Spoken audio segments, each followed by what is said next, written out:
அப்படின்னா இயேசு கிறிஸ்து தன் முதலாவது அற்புதத்தை செய்துவிட்டு நேராக எங்கே போனார் அப்படின்னா சமாரியாவுக்கு தான் போனார்.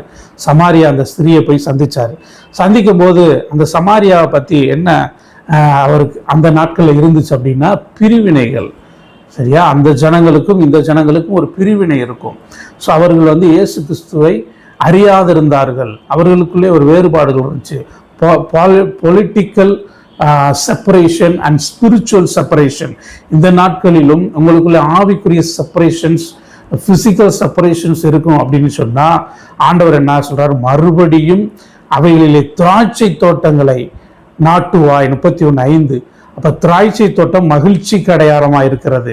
அங்கே குழப்பங்களும் சண்டைகளும் பிரச்சனைகளும் மன வேதனைகளும் ஒரு செப்பரேஷனை உருவாக்கின அந்த இடத்திலேயே மறுபடியும் நீங்க என்ன செய்வீங்க, திராட்சை தோட்டங்களை நாட்டுவீர்கள்.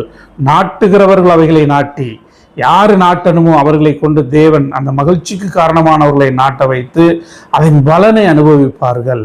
அப்படியே நம்ம யோவான் எழுதின சுவிசேஷத்துல 4:38 வாசிச்சோம்னா ஆண்டவர் அந்த சமாரிய ஸ்திரீட்ட பேசிட்டு சீஷர்கள்ட்ட சொல்றாரு, நீங்கள் பிரயாசப்பட்டு பயிரிடாததை அறுக்க நான் உங்களை அனுப்பினேன்.